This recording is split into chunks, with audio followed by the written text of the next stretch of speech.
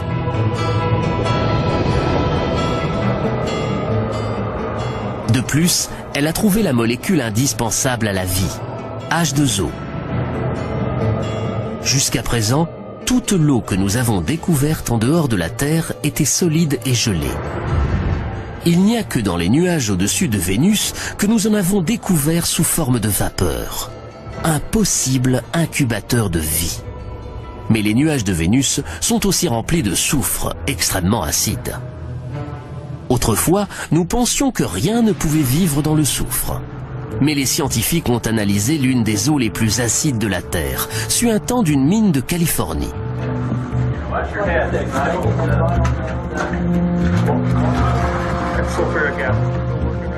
Dans de l'acide sulfurique, capable d'éroder le métal, brûler les vêtements et dissoudre les chairs humaines, ils ont découvert de la vie. Des extrémophiles chimiotropes. Ces organismes se nourrissent de composés du soufre, tels que le sulfure de fer, mangeant le fer et rejetant le soufre. De tels extrémophiles flottent-ils dans le ciel de Vénus ? L'astrobiologiste David Grinspoon aime à penser que c'est possible. Peut-être y a-t-il dans les nuages de Vénus des organismes à base de soufre. Le soufre absorbe les rayons ultraviolets d'une manière intéressante. Et j'imagine qu'il peut se produire une sorte de photosynthèse, au cours de laquelle les ultraviolets sont utilisés pour modifier le soufre en source d'énergie qui est ensuite ingérée.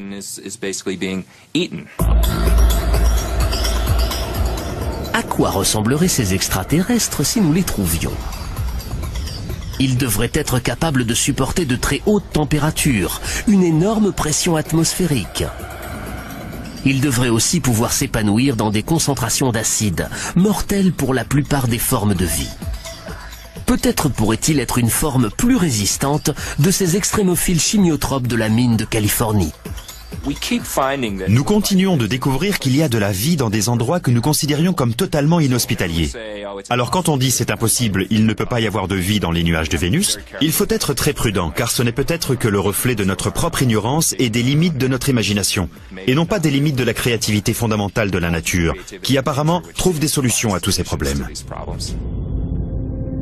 Tandis que notre safari regagne le monde bleu, accueillant et frais de la Terre, nous pouvons voir pourquoi nous aimons tant les cadeaux qu'il fait à la vie.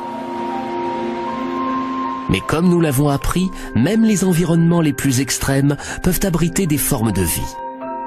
Les extrémophiles ressemblent peut-être à la première forme de vie de notre univers. Ils pourraient même être la plus répandue. Pourrait-il avoir évolué au-delà de ses modestes débuts ? Pourrait-il aussi y avoir là-bas une vie intelligente ? Depuis plus de 40 ans, les scientifiques du SETI Institute de Californie fouillent le ciel en quête de réponses à cette question. Seth Shostak, astronome en chef, pense qu'il reconnaîtra le son de la vie extraterrestre lorsqu'il l'entendra. Nous avons plusieurs projets pour essayer de trouver ces signaux. Les principaux sont nos recherches radio. Nous utilisons toute une collection d'antennes que nous pointons vers les systèmes stellaires proches et dont nous pensons que c'est le genre d'étoile qui pourrait avoir une planète semblable à la Terre. Nous les pointons dans ces directions dans l'espoir de capter un signal qui nous apprendrait que quelqu'un là-bas est suffisamment intelligent pour construire un émetteur. Notre safari n'a jamais quitté la Terre. Récemment, des astronomes ont aussi capturé suffisamment de lumière provenant des planètes de lointains systèmes solaires pour en déduire leur composition chimique. Ils ont découvert des éléments pouvant permettre la formation d'ARN, l'un des éléments fondateurs de la vie sur Terre. À 20 années-lumière d'ici, dans la constellation de la Balance, une équipe d'astronomes européens a découvert une planète qui pourrait être assez chaude pour avoir de l'eau liquide en surface, tout comme la Terre. En attendant, dans les années 70, 4 astronefs ont été lancés en direction des confins de notre galaxie. À bord de 2 d'entre eux se trouve une carte de notre système solaire et l'image d'un homme et d'une femme. 2 autres transportent de l'uranium, dont le niveau de décomposition doit permettre de dater la sonde quel que soit le langage. Ils transportent aussi ce qui pourrait être le message le plus universel de tous, un enregistrement comprenant entre autres une composition de Bach. Mais n'attendez pas d'avoir des nouvelles bientôt. Ces cartes postales intergalactiques de la Terre mettront 80 000 ans avant d'atteindre l'étoile la plus proche. Notre quête de vie au-delà de la Terre ne fait que débuter. Il y a encore des milliards de planètes à explorer. Chacune d'entre elles détient une fascinante possibilité de vie, même de vie intelligente. Face à cette immensité, il me semble tout à fait déraisonnable de penser que nous sommes seuls au monde. La question de savoir si nous sommes seuls est à mon avis primordiale pour les êtres humains. Si on a une conscience, on doit se poser cette question. Quelque part, dans une galaxie connue ou inconnue, quelque chose ou quelqu'un est peut-être en train de lever les yeux vers le ciel et de scruter la Voie lactée en se demandant « Y a-t-il de la vie là-bas »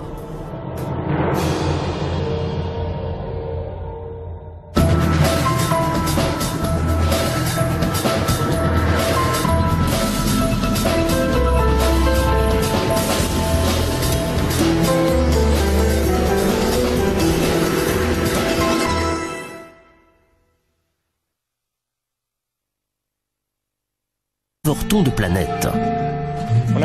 Lorsque je prends une tasse de café, je sais qu'un petit expresso va refroidir rapidement, tandis qu'une plus grande tasse de café va rester chaude plus longtemps. Les gros objets restent chauds plus longtemps, parce que leur intérieur est protégé du froid qui s'évite à l'extérieur. Il en va exactement de même pour les planètes. Une petite planète va se refroidir plus tôt dans son histoire, tandis qu'une planète plus grosse, telle que la Terre, va rester chaude pendant des milliards d'années, ce qui en fait un meilleur endroit où y chercher la vie. Malgré les inconvénients qu'elle présente, Mars a toujours fasciné les scientifiques. Parce que son terrain semble donner la preuve de pouvoir permettre la vie. Son paysage dynamique fait de montagnes, de volcans et de profonds ravins n'est pas différent de celui de notre Terre. Pour les premiers astronomes, cette topographie ressemble à des océans et à des fleuves. Et même à un système de canaux, censé non seulement permettre la vie, mais avoir été créé par elle. Aux États-Unis, Percival Lowell a observé ces choses et en a conclu que leur géométrie était tellement droite et régulière qu'elle ne pouvait qu'être le fruit d'une vie intelligente. Il avait raison. Le problème, c'était que la vie était du mauvais côté du télescope. En voyant ces choses-là par l'oculaire d'un télescope, la combinaison œil-cerveau a commencé à mettre en relation des choses qui n'étaient pas vraiment là. Lowell n'était pas le seul. Certains scientifiques ont été choqués lorsque la sonde Viking 1 a retransmis cette image. S'agit-il d'un visage humain, sans doute réalisé par des Martiens à leur propre image? Notre safari nous permet de survoler la surface et nous pouvons constater que le paysage de la planète rouge est beaucoup plus quelconque. Nous ne verrons peut-être jamais de Martiens capables de construire des structures aussi monumentales, ce qui ne signifie pas pour autant qu'il n'y ait pas de vie sur Mars.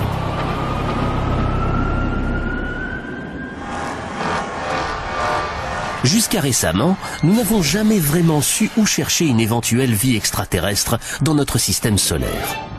Mais nous avons toujours su à quoi devaient ressembler les extraterrestres, une fois que nous les aurions dénichés.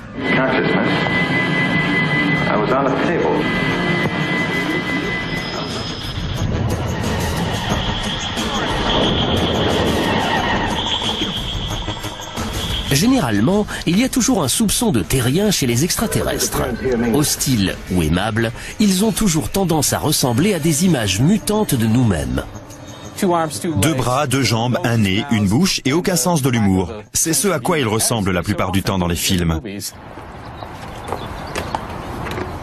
En tant qu'astronome en chef à l'Institut de recherche d'une intelligence extraterrestre de Californie, Seth Shostak a passé sa vie à écouter les ondes radio d'une lointaine société extraterrestre. Il n'y a aucune raison de supposer qu'ils vont nous ressembler, ni même penser ou se comporter de la même façon que nous, ou avoir un langage. Prenez l'infinie variété de vie sur Terre et vous constaterez que la vie peut se matérialiser sous toutes sortes de formes. Mais si la vie existe sur Mars, comment pourrait-elle survivre dans des conditions aussi extrêmes? Depuis les années 60, les scientifiques ont envoyé des douzaines de sondes sur la planète rouge. Les premières images qui nous sont parvenues de son paysage désertique ont rapidement fait s'évanouir tout espoir d'y trouver des êtres intelligents. Mais ce que les chercheurs ont vu les a surpris. Bien qu'il n'y ait aucune preuve de canaux réalisés par des Martiens, des signes montrent qu'il y a dû avoir de l'eau sur Mars. Certains pensent que la planète rouge a peut-être été bleue un jour. Il suffit de remonter il y a 2, 3 ou 4 milliards d'années. Mars avait une atmosphère plus dense. Il y avait clairement de l'eau à sa surface. Peut-être a-t-elle engendré la vie. Et lorsque les choses se sont un peu dégradées, la vie a dû s'adapter. La vie s'est peut-être adaptée et a survécu, car il peut encore y avoir de l'eau liquide en sous-sol. On a découvert, entre autres, des minéraux contenus dans les parois de la grotte. Nous voici près de la paroi et vous pouvez voir ces petites poches blanches qui se développent sur le basalte noir. Chacune de ces poches est une véritable métropole pour ces petites créatures. Elles sont toutes nichées dans ces petites poches sur le basalte. Ces créatures se sont adaptées à ces températures glaciales. Elles ne voient jamais de lumière et se nourrissent de ce qu'elles trouvent dans cet environnement. Y a-t-il des petites créatures semblables à celles-ci dans les grottes situées sous les champs de volcans de Mars? Penny Boston pense que oui. Nous allons trouver la vie.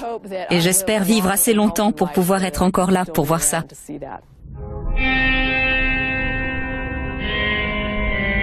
Nous pouvons déjà avoir un premier aperçu des Martiens, non pas en visitant leur planète, mais grâce à leur visite sur la nôtre. Il y a 16 millions d'années, un astéroïde s'est écrasé sur Mars, projetant une roche de près de 2 kilos dans l'espace. Étonnamment, cette roche a pris la direction de la Terre et est venue se poser dans l'Antarctique. À l'intérieur, David McKay et Everett Gibson, chercheurs à la NASA, ont eu la surprise de trouver des silhouettes de fossiles. L'eau a creusé de petits tunnels dans la roche. Et dans ces tunnels, les deux hommes ont découvert ce qu'ils estiment être la preuve d'une vie bactérienne. Ce sont des petits microbes. Ils sont morts. Ils sont fossilisés. Dans certains cas, on ne voit même pas de forme, on ne voit que des empreintes ou la preuve qu'ils étaient là. Une vie provenant de Mars? Peut-être. Notre équipe est persuadée qu'il y a là une vie fossile. Nous n'avons pas encore pu le démontrer définitivement et de nombreuses personnes sont sceptiques. Mais nous rassemblons d'autres indices. Nous avons des composants chimiques et notre but est de convaincre les gens de la présence réelle d'une vie fossile. La quête ne fait que débuter. La NASA prévoit d'envoyer sur Mars un module appelé Phoenix. Il va étudier la calotte glaciaire de la planète et sonder à près d'1 mètre de profondeur. La NASA a même le projet d'y envoyer des êtres humains. Ils ne rencontreront sans doute pas les petits hommes verts qui peuplent notre imaginaire. Mais ils pourraient trouver certaines formes de vie. À quoi ressembleront-elles ? Il y a de fortes chances pour qu'elles vivent sous terre et puissent survivre avec très peu d'eau. Peut-être un organisme avec un penchant pour les minéraux, comme les créatures qui peuplent les tubes de lave du Nouveau-Mexique.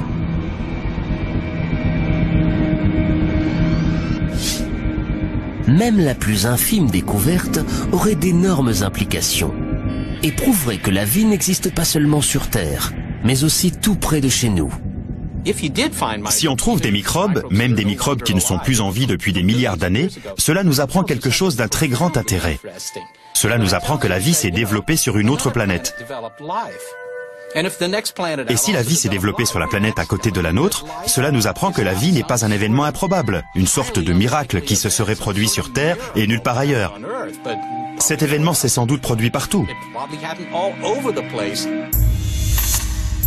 Et Mars n'est que notre première étape. Notre safari va nous conduire vers des lieux encore plus extrêmes, où n'importe quelle forme de vie serait totalement incroyable.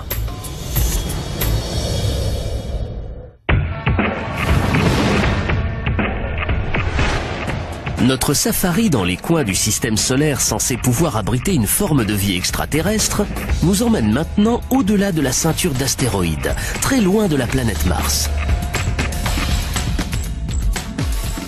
Ici se trouve le royaume de Jupiter. Mais cette planète, la plus grosse de notre système solaire, est très hostile à la... 2004. En s'approchant de Saturne, la planète aux anneaux et de ses 56 lunes, la sonde spatiale Cassini fait une découverte pratiquement inconcevable. Des conditions pouvant permettre la vie. Et si ces conditions peuvent exister à une telle proximité, que pourrions-nous trouver dans la galaxie suivante, sur une planète semblable à la Terre ?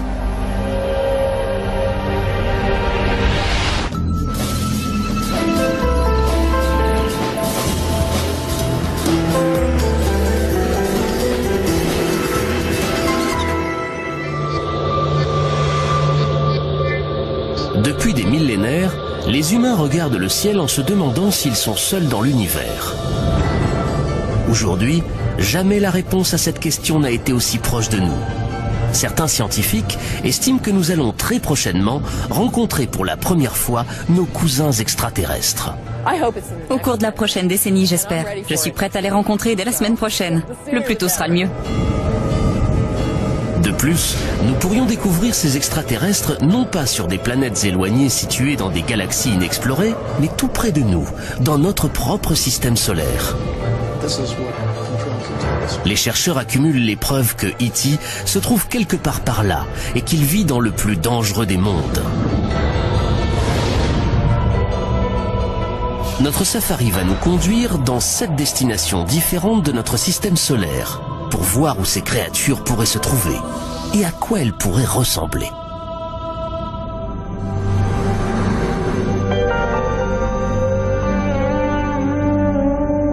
Ces territoires exotiques sont terriblement inhospitaliers. La vie telle que nous la concevons y serait instantanément anéantie.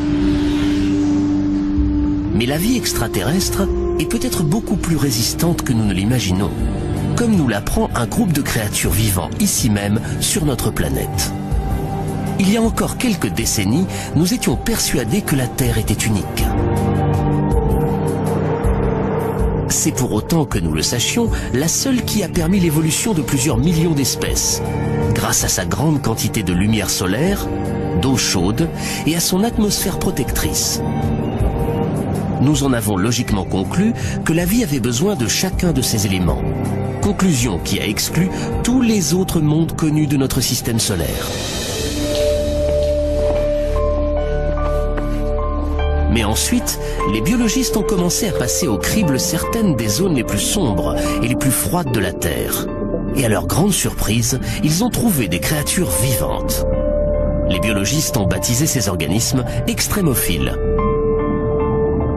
Certains d'entre eux n'ont besoin ni de lumière ni d'oxygène. D'autres survivent sous une formidable pression atmosphérique. Il semble que la vie peut surgir pratiquement n'importe où. Dans l'Antarctique par exemple, après avoir fouillé pendant des années ce paysage aride et gelé, les scientifiques doutaient de trouver une quelconque forme de vie.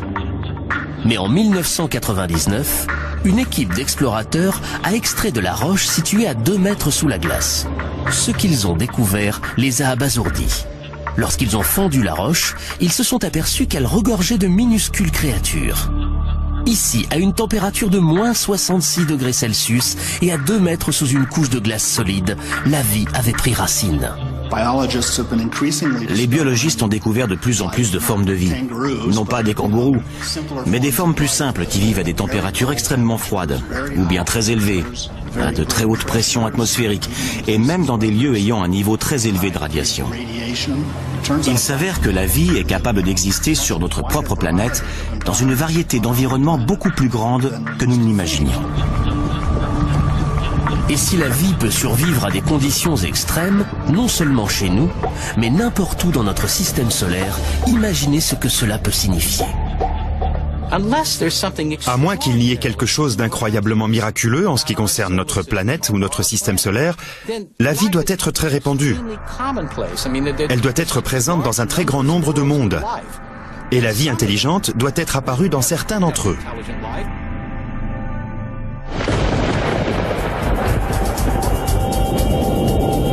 Au commencement, nous avons tous été un jour des extrémophiles. Notre Terre était une planète aussi mortelle que n'importe quelle autre. Pendant le premier milliard d'années de son existence, notre planète a été impitoyablement pilonnée par des débris cosmiques. Ces impacts ont transformé sa surface en une infernale étuve bouillonnante où la vie était impossible. Mais une fois que le système solaire s'est stabilisé et que la Terre a commencé à refroidir, l'eau est apparue, ouvrant la route à la vie. En 1953, lors d'une expérience de laboratoire, le chercheur Stanley Miller a démontré à quel point la vie était apparue facilement sur Terre. Il a combiné de l'eau avec de l'hydrogène, du méthane et de l'ammoniac, éléments qui composaient à l'origine l'atmosphère terrestre. Il a ensuite soumis cette solution à des décharges électriques censées simuler des éclairs. Le résultat qu'il a obtenu a bouleversé le monde. Miller avait créé des molécules organiques appelées acides aminés, les protéines de base de tout organisme vivant.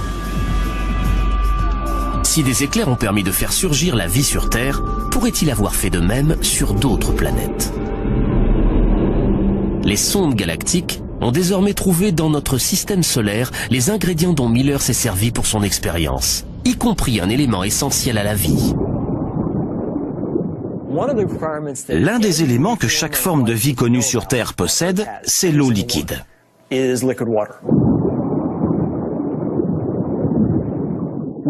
Nous avons utilisé les preuves de la présence d'eau liquide pour, en quelque sorte, guider nos recherches d'environnement habitable.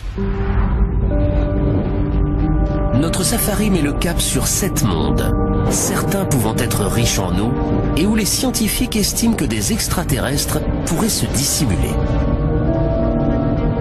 Sachant que la vie aurait pu y débuter un peu comme n'importe quelle vie sur Terre, tout le monde se demande à quoi elle peut ressembler.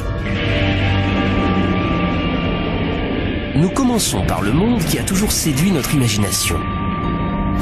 Une planète située à côté de la nôtre, Mars. De toutes les planètes sur lesquelles nous avons cherché des traces de vie, c'est celle que nous avons le plus étudiée. Le chercheur qui pourrait être le premier à apercevoir des Martiens, si on en trouve, est Steve Squyres, responsable à la NASA des recherches sur Mars. De toutes les planètes, Mars a toujours exercé une fascination particulière sur les êtres humains. Depuis très longtemps, nous en savons assez sur Mars pour penser que c'est probablement celle qui ressemble le plus à la Terre. C'est peut-être celle qui ressemble le plus à la Terre, avec une atmosphère et des saisons. Mais nous, les humains, nous ne survivrions pas longtemps sur Mars. Sa couche d'air est extrêmement fine, 1% de la couche d'air sur Terre au niveau de la mer. Et elle est située dans un très mauvais voisinage de notre système solaire, à proximité d'une ceinture d'astéroïdes. Son atmosphère est trop fragile pour la protéger. Sa surface est constamment bombardée par des astéroïdes. Des vents violents peuvent transformer le sol sableux de Mars en de violentes tempêtes qui maltraitent la totalité de la planète des semaines durant et engendrent des tornades de 8 km de haut. À l'équateur, la température à midi est de 0 degrés Celsius et chute jusqu'à -70 pendant la nuit. David Grinspoon est conservateur en astrobiologie au Musée de la Nature et de la Science de Denver. Selon lui, Mars serait plus chaude si elle n'était pas un Des choses pouvant ressembler à des petits ravins, de minuscules ravins sur les parois des cratères. Mais il existe des preuves indéniables que certains de ces petits ravins se sont formés très récemment, au cours des dernières années.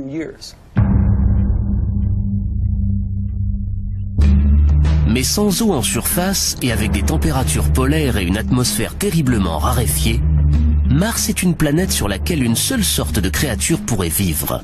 Un extrémophile. Les extrémophiles se développent dans les pires des environnements. Pour voir où ils pourraient se cacher sur Mars, nous nous rendons dans le Valles Marineris, une énorme crevasse à la surface de Mars, par endroits 20 fois plus large que le Grand Canyon, et dont la profondeur égale presque la hauteur de l'Everest. Des lacs inondaient peut-être autrefois cette vallée. Et ces lacs abritaient peut-être des formes de vie. L'eau s'étant tarie, la vie a pu évoluer pour faire face à un environnement devenu plus hostile. Ce n'est que lorsqu'on les trouvera que l'on saura à quoi ressemblent ces extrémophiles. Mais ils pourraient être semblables aux créatures vivant sur Terre dans les milieux les plus extrêmes. Une équipe inhabituelle de biologistes, appelée astrobiologistes, recherche sur Terre les formes de vie que l'on pourrait trouver dans l'espace. L'astrobiologiste Rocco Mancinelli est en quête d'extrémophiles martiens. Si l'eau s'est infiltrée sous la surface, qu'est-elle devenue ensuite? Des poches d'eau de mer se sont formées. Quel genre d'organisme peut vivre dans de l'eau salée? Un organisme halophile.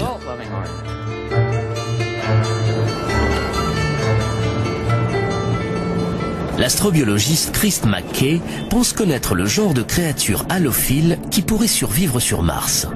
Des créatures très ressemblantes à celles qu'il a trouvées dans l'un des endroits les plus secs et les plus salés de notre planète. La vie sur Mars est confrontée au même défi fondamental que la vie dans la vallée de la mort, la sécheresse. Ce à quoi la vie a le plus de mal à s'adapter.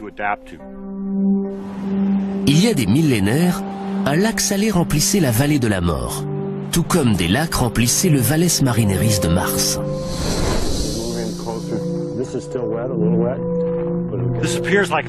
On dirait un endroit dépourvu de vie, un immense horizon blanc et vide. Mais pourtant, juste sous la surface se trouvent des couches d'algues et de bactéries. Elles vivent dans un environnement qui, sous de nombreux aspects, est fondamentalement différent de celui que l'on voit en surface.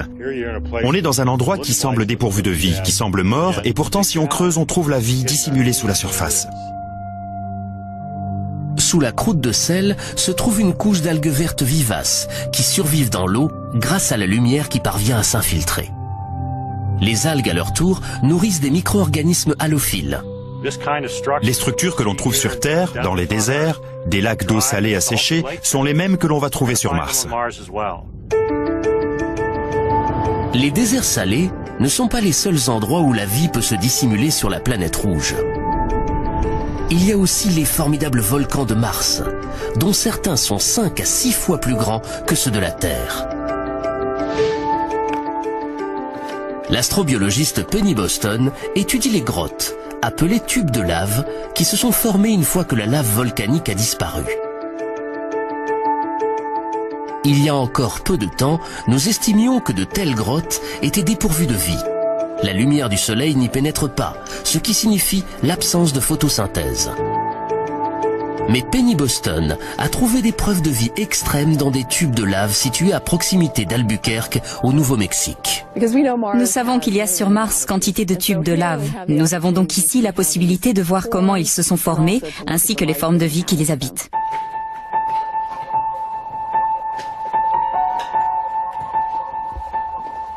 Les extrémophiles que Penny Boston a découverts s'épanouissent. Ils tirent leur énergie. Notre safari dans les coins du système solaire censé pouvoir abriter une forme de vie extraterrestre nous emmène maintenant au-delà de la ceinture d'astéroïdes, très loin de la planète Mars. Ici se trouve le royaume de Jupiter. Mais cette planète, la plus grosse de notre système solaire, est très hostile à la vie, à cause de ses gaz toxiques et de son accablante gravité. Non seulement il fait terriblement froid sur Jupiter, mais son atmosphère est aussi très épaisse, des dizaines de milliers de kilomètres d'épaisseur. Elle est chargée d'ammoniac et de méthane, le genre de choses qu'on utilise pour nettoyer les toilettes. Mais Jupiter a, à notre connaissance, plus de 60 lunes. À première vue, ces lunes ne sont pas des lieux où chercher une forme de vie extraterrestre. Leurs atmosphères sont très fines et elles sont glaciales. La température sur Callisto est de moins 250 degrés Celsius.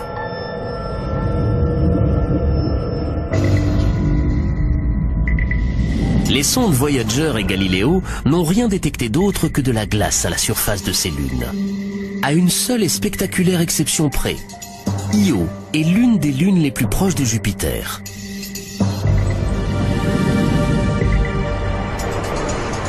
Lorsque la NASA a envoyé Voyager 1 sur Io en 1979, les astronomes ont eu la surprise de trouver sa surface couverte de gigantesques volcans.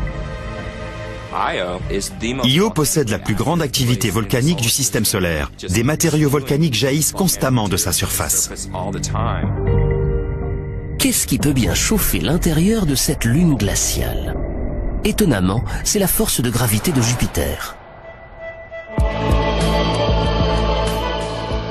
La planète géante exerce une colossale attraction gravitationnelle sur ses satellites.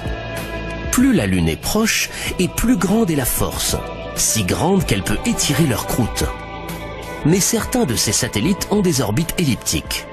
En s'approchant de Jupiter, leur croûte s'étire vers elle. Et lorsqu'ils s'en éloignent, leur croûte reprend sa forme sphérique. Ce mouvement constant crée des frictions dans les entrailles de la Lune. Et la friction génère de la chaleur. Cela revient à frotter deux bâtons l'un contre l'autre pour faire du feu. L'attraction de Jupiter réchauffe Io de l'intérieur vers l'extérieur. Les gaz volcaniques et l'absence d'eau rendent Io hostile à la vie. Mais d'autres gros satellites de Jupiter sont plus éloignés. suffisamment près pour que la gravité de Jupiter les réchauffe de l'intérieur, mais assez loin pour que leur surface demeure calme. 3 d'entre eux semblent particulièrement prometteurs comme éventuel habitat d'une vie extraterrestre. La lune la plus éloignée de la planète géante est Callisto. En surface, Callisto ressemble à notre lune, déchirée et ravagée par les innombrables chocs d'astéroïdes. Ces impacts ont pu faire fondre la glace pendant de brèves périodes, permettant à la vie de prendre pied. Mais en 1998, l'astronef Galileo a repéré un incubateur beaucoup plus prometteur, bien en dessous de la surface de Callisto. Des roches radioactives et une pression colossale dans son noyau chauffent l'intérieur de Callisto. La chaleur a pu faire fondre la calotte glaciaire par en dessous, créant ainsi un océan caché. Et un océan caché pourrait signifier une vie cachée. En volant plus près de Jupiter, nous découvrons sa plus grosse lune, Ganymède. Ganymède est aussi terriblement accidentée. Des crêtes se dressent au-dessus de sa surface, tout comme les sillons d'un pneu. Ces points lumineux sont des cratères ayant jusqu'à 5 km de diamètre et probablement remplis de gel. Mais ces photos nous donnent le plus fascinant indice sur l'endroit où la vie pourrait se cacher. Elles montrent des glaciers en mouvement. Des glaciers ressemblant à ceux de la Terre. Les glaciers mouvants de Ganymède pourraient aussi être le signe d'une source de chaleur à l'intérieur. Donc, tout comme Callisto, Ganymède pourrait posséder un océan caché, enterré sous 200 km de glace. Mais la 3e lune de cette étape de notre safari est la plus intrigante. Elle s'appelle Europa.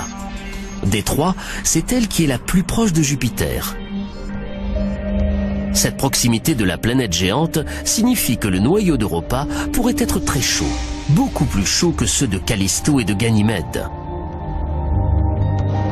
Mais sa surface demeure glaciale.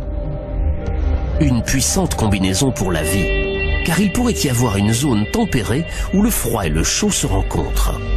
Des fissures gigantesques entaillent l'épaisse croûte de glace d'Europa, signe que la glace dérive constamment.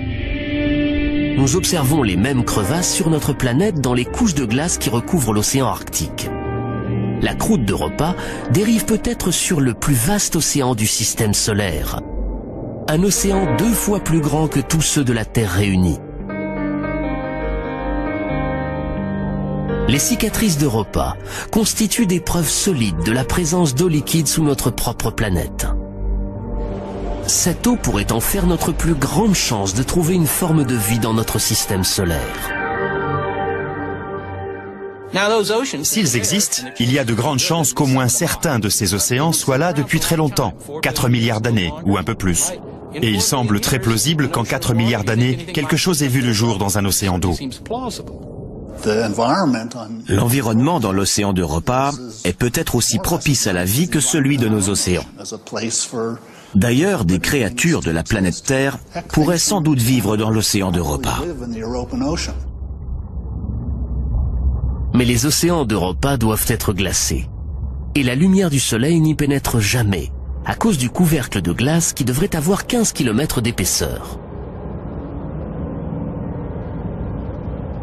On n'aurait sans doute jamais pensé qu'il puisse y avoir de la vie sans une découverte révolutionnaire faite au large des côtes de l'équateur. Dans le Pacifique, à des kilomètres de profondeur, des biologistes ont découvert des communautés prospères de vers tubicoles, de crabes que l'on saura à quoi ressemblent ces extrémophiles. Mais ils pourraient être semblables aux créatures vivant sur Terre dans les milieux les plus extrêmes. Une équipe inhabituelle de biologistes, appelée astrobiologistes, recherche sur Terre les formes de vie que l'on pourrait trouver dans l'espace. L'astrobiologiste Rocco Mancinelli est en quête d'extrémophiles martiens. Si l'eau s'est infiltrée sous la surface, qu'est-elle devenue ensuite? Des poches d'eau de mer se sont formées. Quel genre d'organisme peut vivre dans de l'eau salée? Un organisme halophile.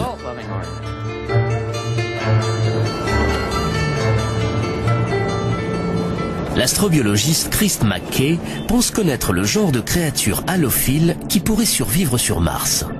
Des créatures très ressemblantes à celles qu'il a trouvées dans l'un des endroits les plus secs et les plus salés de notre planète.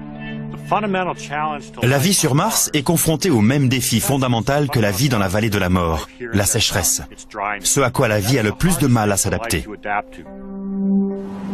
Il y a des millénaires, un lac salé remplissait la vallée de la mort, tout comme des lacs remplissaient le Valles Marineris de Mars.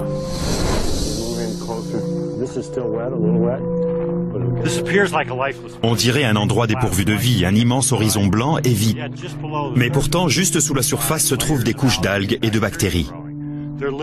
Elles vivent dans un environnement qui, sous de nombreux aspects, est fondamentalement différent de celui que l'on voit en surface. On est dans un endroit qui semble dépourvu de vie, qui semble mort, et pourtant si on creuse, on trouve la vie dissimulée sous la surface. Sous la croûte de sel se trouve une couche d'algues vertes vivaces qui survivent dans l'eau grâce à la lumière qui parvient à s'infiltrer. Les algues, à leur tour, nourrissent des micro-organismes halophiles. Les structures que l'on trouve sur Terre, dans les déserts, des lacs d'eau salée asséchés, sont les mêmes que l'on va trouver sur Mars. Les déserts salés ne sont pas les seuls endroits où la vie peut se dissimuler sur la planète rouge. Il y a aussi les formidables volcans de Mars, dont certains sont 5 à 6 fois plus grands que ceux de la Terre. L'astrobiologiste Penny Boston étudie les grottes, appelées tubes de lave, qui se sont formées une fois que la lave volcanique a disparu. Il y a encore peu de temps, nous estimions que de telles grottes étaient dépourvues de vie. La lumière du soleil n'y pénètre pas, ce qui signifie l'absence de photosynthèse. Mais Penny Boston a trouvé des preuves de vie extrêmes dans des tubes de lave situés à proximité d'Albuquerque, au Nouveau-Mexique. Nous savons qu'il y a sur Mars quantité de tubes de lave. Nous avons donc ici la possibilité de voir comment ils se sont formés, ainsi que les formes de vie qui les habitent.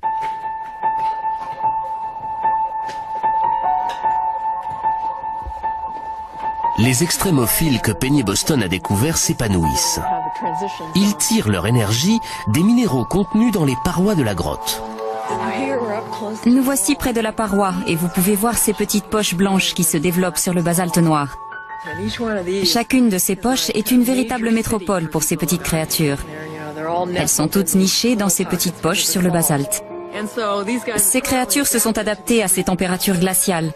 Elles ne voient jamais de lumière et se nourrissent de ce qu'elles trouvent dans cet environnement. Y a-t-il des petites créatures semblables à celles-ci dans les grottes situées sous les champs de volcans de Mars? Penny Boston pense que oui.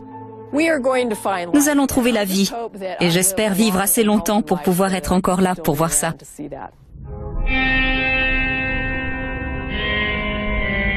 Nous pouvons déjà avoir un premier aperçu des Martiens, non pas en visitant leur planète, mais grâce à leur visite sur la nôtre. Il y a 16 millions d'années, un astéroïde s'est écrasé sur Mars, projetant une roche de près de 2 kilos dans l'espace. Étonnamment, cette roche a pris la direction de la Terre et est venue se poser dans l'Antarctique. À l'intérieur, David McKay et Everett Gibson, chercheurs à la NASA, ont eu la surprise de trouver des silhouettes de fossiles. L'eau a creusé de petits tunnels dans la roche. Et dans ces tunnels, les deux hommes ont découvert ce qu'ils estiment être la preuve d'une vie bactérienne. Ce sont des petits microbes. Ils sont morts. Ils sont fossilisés. Dans certains cas, on ne voit même pas de forme, on ne voit que des empreintes ou la preuve qu'ils étaient là. Une vie provenant de Mars? Peut-être. Notre équipe est persuadée qu'il y a là une vie fossile. Nous n'avons pas encore pu le démontrer définitivement et de nombreuses personnes sont sceptiques. Mais nous rassemblons d'autres indices. Nous avons des composants chimiques et notre but est de convaincre les gens de la présence réelle d'une vie fossile. La quête ne fait que débuter. La NASA prévoit d'envoyer sur Mars un module appelé Phoenix. Il va étudier la calotte glaciaire de la planète et sonder à près d'1 mètre de profondeur. La NASA a même le projet d'y envoyer des êtres humains. Ils ne rencontreront sans doute pas les petits hommes verts qui peuplent notre imaginaire. Mais ils pourraient trouver certaines formes de vie.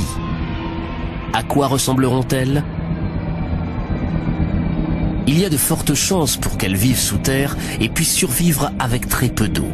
Peut-être un organisme avec un penchant pour les minéraux, comme les créatures qui peuplent les tubes de lave du Nouveau-Mexique.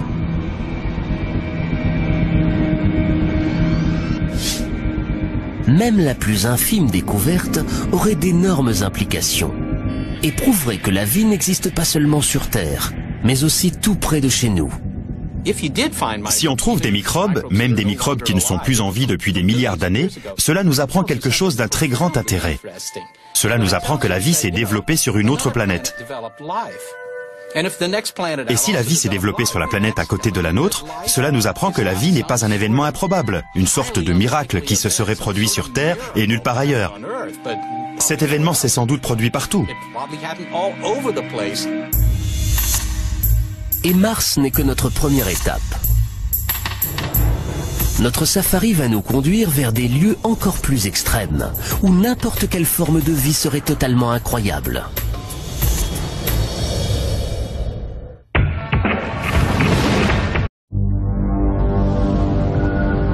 « 2004. En s'approchant de Saturne, la planète aux anneaux et de ses 56 lunes, la sonde spatiale Cassini fait une découverte pratiquement inconcevable. Des conditions pouvant permettre la vie. Et si ces conditions peuvent exister à une telle proximité, que pourrions-nous trouver dans la galaxie suivante, sur une planète semblable à la Terre ?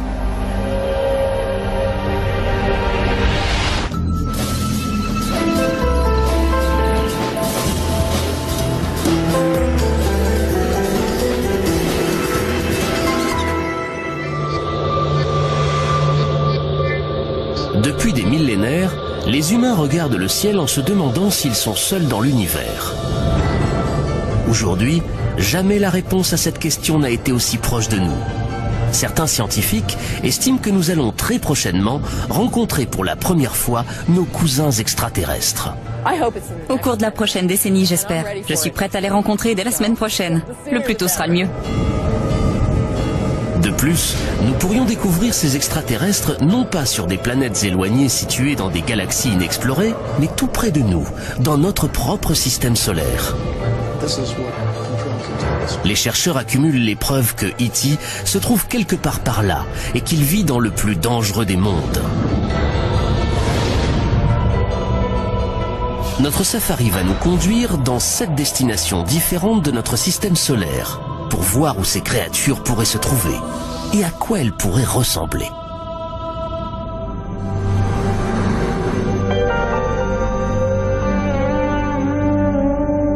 Ces territoires exotiques sont terriblement inhospitaliers. La vie telle que nous la concevons y serait instantanément anéantie.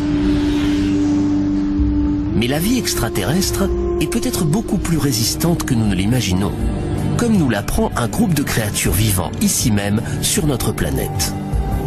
Il y a encore quelques décennies, nous étions persuadés que la Terre était unique.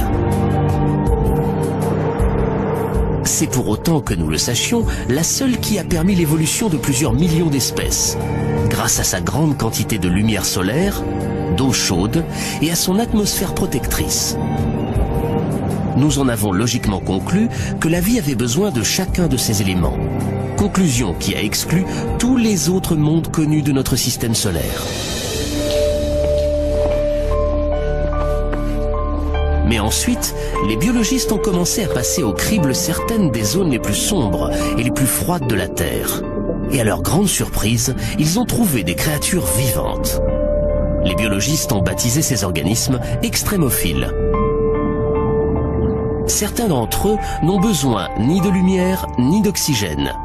D'autres survivent sous une formidable pression atmosphérique. Il semble que la vie peut surgir pratiquement n'importe où. Dans l'Antarctique, par exemple.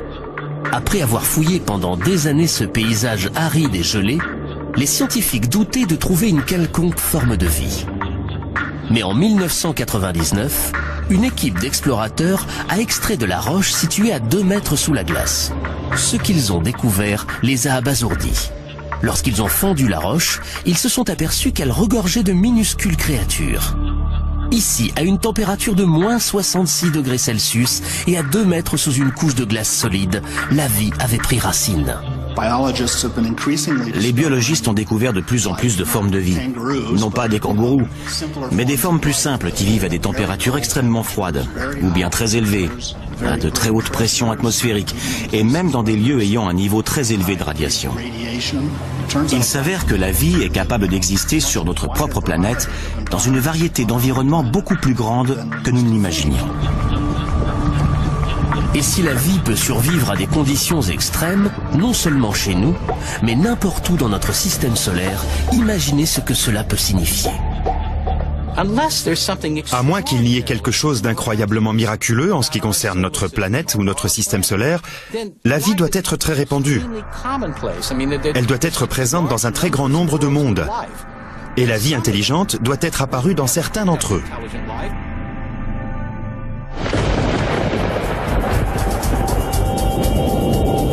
Au commencement, nous avons tous été un jour des extrémophiles.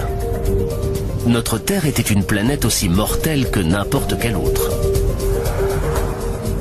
Pendant le premier milliard d'années de son existence, notre planète a été impitoyablement pilonnée par des débris cosmiques.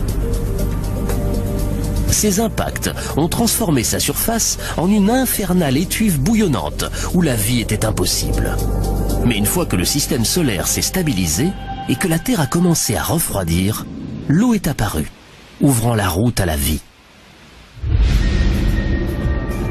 En 1953, lors d'une expérience de laboratoire, le chercheur Stanley Miller a démontré à quel point la vie était apparue facilement sur Terre.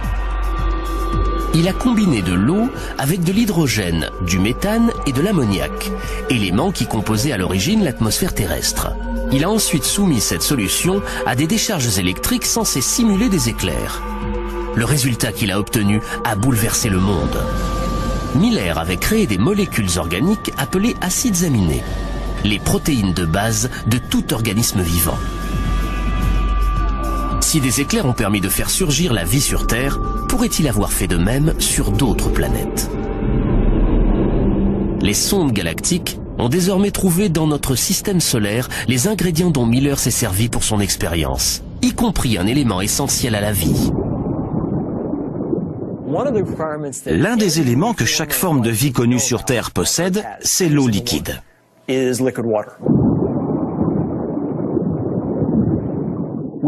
Nous avons utilisé les preuves de la présence d'eau liquide pour, en quelque sorte, guider nos recherches d'environnement habitable. Notre safari met le cap sur 7 mondes, certains pouvant être riches en eau et où les scientifiques estiment que des extraterrestres pourraient se dissimuler. Sachant que la vie aurait pu y débuter un peu comme n'importe quelle vie sur Terre, tout le monde se demande à quoi elle peut ressembler. Nous commençons par le monde qui a toujours séduit notre imagination. Une planète située à côté de la nôtre, et même de calamars. Ces créatures s'épanouissent malgré les ténèbres totales, le froid extrême et la pression des profondeurs de l'océan. Elles se nourrissent de bactéries qui tirent leur énergie non pas du soleil, mais des produits chimiques qui jaillissent du lit de l'océan. On pourrait trouver de telles cheminées volcaniques sur Europa, subvenant aux besoins de leur propre réseau de vie. Pour le savoir, la NASA voudrait envoyer un module à la surface d'Europa. Certains voudraient envoyer un cryobot, un robot pouvant faire fondre la glace et envoyer une sonde dans le liquide situé en dessous. Ce n'est pas très difficile à faire. Il suffit de faire fondre un passage, non pas de quelques centaines de mètres, mais peut-être d'une dizaine de kilomètres de glace. Et envoyer en dessous une ligne de pêche avec une caméra vidéo équipée d'une ampoule et regarder ce qui se passe autour.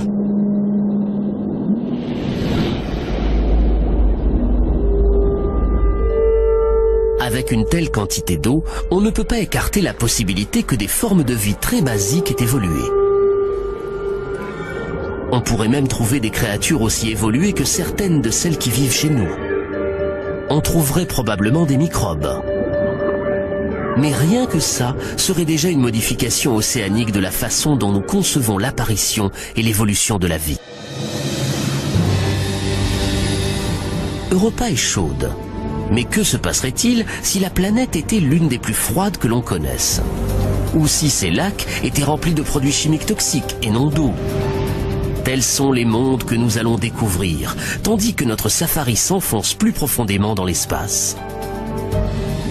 Nous nous dirigeons maintenant à 1 milliard de kilomètres de la Terre, à 1 milliard de kilomètres de la lumière et de la chaleur, au-delà de Jupiter, vers la seconde planète la plus grosse de notre système solaire.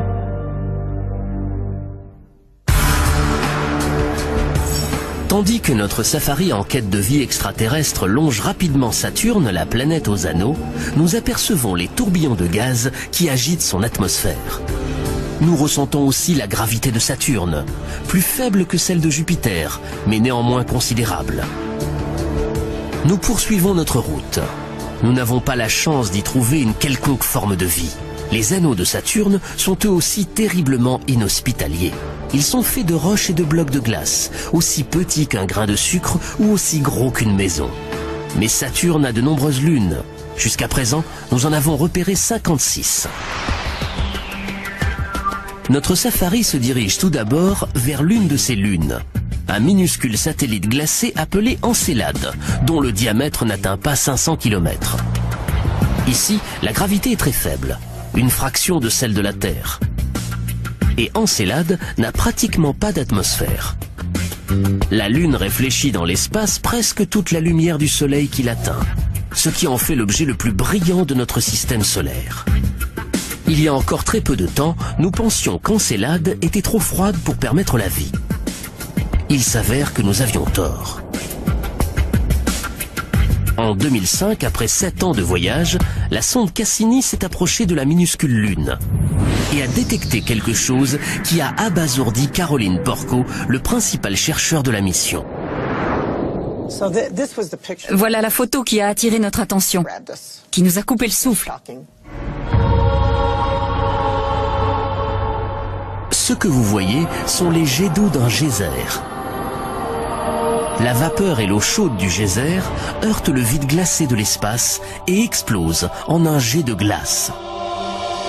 L'absence presque totale d'atmosphère ne pouvant le retenir, le nuage de glace peut devenir aussi gros que la Lune elle-même.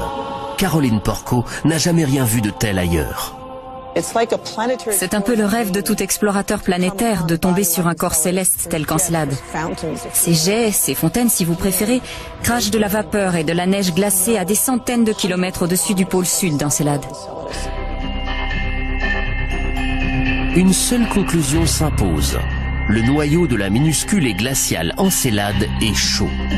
Tout comme celle de Jupiter, la formidable force de gravitation de Saturne s'exerce sur ses satellites, créant des frictions et de la chaleur en leur sein. Ce qui semble pour l'instant une conclusion inévitable, c'est qu'il doit y avoir de l'eau liquide dans les entrailles d'Encelade, car c'est chaud. La seule façon dont nous pouvons expliquer la chaleur, sans parler des jets, nous indique que les températures doivent être suffisamment élevées pour liquéfier l'eau. De la chaleur, de l'eau liquide. Même aux confins de notre système solaire, on peut trouver les éléments fondamentaux de la vie. Quel genre de créature pourrait vivre dans les eaux brûlantes d'un geyser? Grâce aux sources chaudes de la Terre, on en a une petite idée. À une époque, nous estimions qu'il n'y avait pas la moindre vie dans les fontaines bouillantes du parc national de Yellowstone. Mais un jour, des chercheurs ont découvert des microbes dans ces eaux. Des microbes se nourrissant des produits chimiques dissous dans l'eau. Aujourd'hui, on les appelle thermophiles. Les plus robustes peuvent s'épanouir dans des eaux bouillantes. Pourrait-il y avoir des thermophiles sur Encelade ? Pour le découvrir, nous allons aller voir de plus près. Il fait trop froid pour que quoi que ce soit puisse vivre à proximité de la surface. Les températures y atteignent moins 200 degrés Celsius. mais dans l'eau chaude souterraine. Dans le jet glacé qui s'élève au-dessus d'Encelade, les sondes de Cassini ont trouvé du gaz carbonique et du méthane, éléments capables de nourrir la vie, tout comme les produits chimiques des sources de Yellowstone nourrissent les microbes qui y vivent. Nous avons là un corps qui a très vraisemblablement de l'eau liquide dans son sein. Nous avons vu qu'il y a des composants organiques de base et une multitude de choses qui en font, à mon avis, le corps céleste offrant le plus grand intérêt astrobiologique de notre système solaire.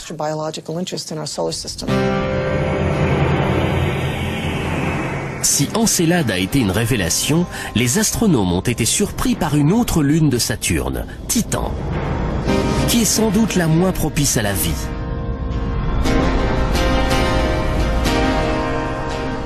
Titan ne reçoit qu'une dose limitée de lumière solaire, près de 1000 fois moins que la Terre. Les sondes envoyées sur Titan ont détecté de la glace, Mars. De toutes les planètes sur lesquelles nous avons cherché des traces de vie, c'est celle que nous avons le plus étudiée. Le chercheur qui pourrait être le premier à apercevoir des Martiens, si on en trouve, est Steve Squyres, responsable à la NASA des recherches sur Mars. De toutes les planètes, Mars a toujours exercé une fascination particulière sur les êtres humains. Depuis très longtemps, nous en savons assez sur Mars pour penser que c'est probablement celle qui ressemble le plus à la Terre.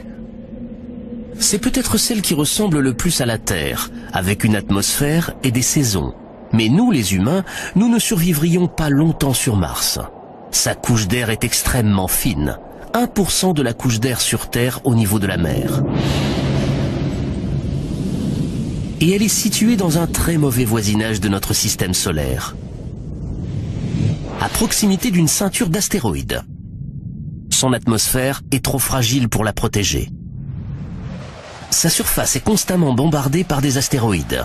Des vents violents peuvent transformer le sol sableux de Mars en de violentes tempêtes qui maltraitent la totalité de la planète des semaines durant et engendrent des tornades de 8 km de haut. À l'équateur, la température à midi est de 0 degrés Celsius et chute jusqu'à -70 pendant la nuit. David Grinspoon est conservateur en astrobiologie au Musée de la Nature et de la Science de Denver. Selon lui, Mars serait plus chaude si elle n'était pas un avorton de planète. Lorsque je prends une tasse de café, je sais qu'un petit expresso va refroidir rapidement, tandis qu'une plus grande tasse de café va rester chaude plus longtemps. Les gros objets restent chauds plus longtemps, parce que leur intérieur est protégé du froid qui s'évite à l'extérieur. Il en va exactement de même pour les planètes. Une petite planète va se refroidir plus tôt dans son histoire, tandis qu'une planète plus grosse, telle que la Terre, va rester chaude pendant des milliards d'années, ce qui en fait un meilleur endroit où y chercher la vie. Malgré les inconvénients qu'elle présente, Mars a toujours fasciné les scientifiques.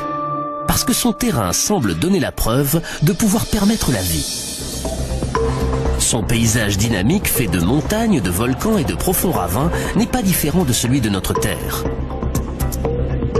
Pour les premiers astronomes, cette topographie ressemble à des océans et à des fleuves. Et même à un système de canaux, censé non seulement permettre la vie, mais avoir été créé par elle.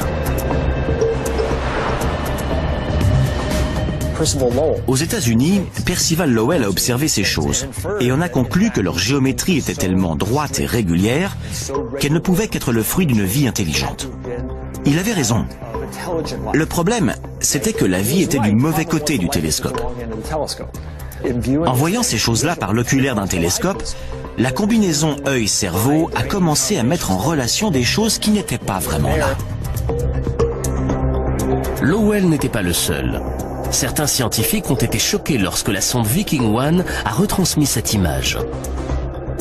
S'agit-il d'un visage humain, sans doute réalisé par des Martiens à leur propre image? Notre safari nous permet de survoler la surface et nous pouvons constater que le paysage de la planète rouge est beaucoup plus quelconque. Nous ne verrons peut-être jamais de Martiens capables de construire des structures aussi monumentales, ce qui ne signifie pas pour autant qu'il n'y ait pas de vie sur Mars.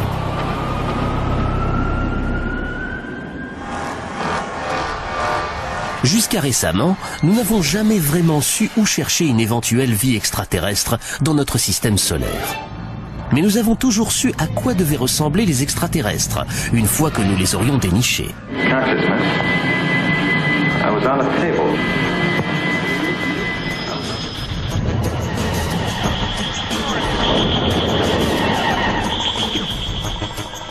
Généralement, il y a toujours un soupçon de terrien chez les extraterrestres. Hostiles ou aimables, ils ont toujours tendance à ressembler à des images mutantes de nous-mêmes. 2 bras, 2 jambes, un nez, une bouche et aucun sens de l'humour. C'est ce à quoi ils ressemblent la plupart du temps dans les films. En tant qu'astronome en chef à l'Institut de recherche d'une intelligence extraterrestre de Californie, Seth Shostak a passé sa vie à écouter les ondes radio d'une lointaine société extraterrestre. Il n'y a aucune raison de supposer qu'ils vont nous ressembler, ni même penser ou se comporter de la même façon que nous, ou avoir un langage. Prenez l'infinie variété de vie sur Terre et vous constaterez que la vie peut se matérialiser sous toutes sortes de formes. Mais si la vie existe sur Mars, comment pourrait-elle survivre dans des conditions aussi extrêmes ? Depuis les années 60, les scientifiques ont envoyé des douzaines de sondes sur la planète rouge. Les premières images qui nous sont parvenues de son paysage désertique ont rapidement fait s'évanouir tout espoir d'y trouver des êtres intelligents. Mais ce que les chercheurs ont vu les a surpris. Bien qu'il n'y ait aucune preuve de canaux réalisés par des Martiens, des signes montrent qu'il y a dû avoir de l'eau sur Mars.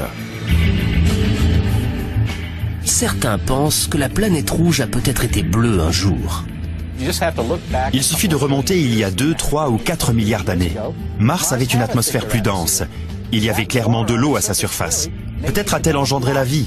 Et lorsque les choses se sont un peu dégradées, la vie a dû s'adapter. La vie s'est peut-être adaptée et a survécu, car il peut encore y avoir de l'eau liquide en sous-sol. On a découvert entre autres des choses pouvant ressembler à des petits ravins, de minuscules ravins sur les parois des cratères. Mais il existe des preuves indéniables que certains de ces petits ravins se sont formés très récemment, au cours des dernières années.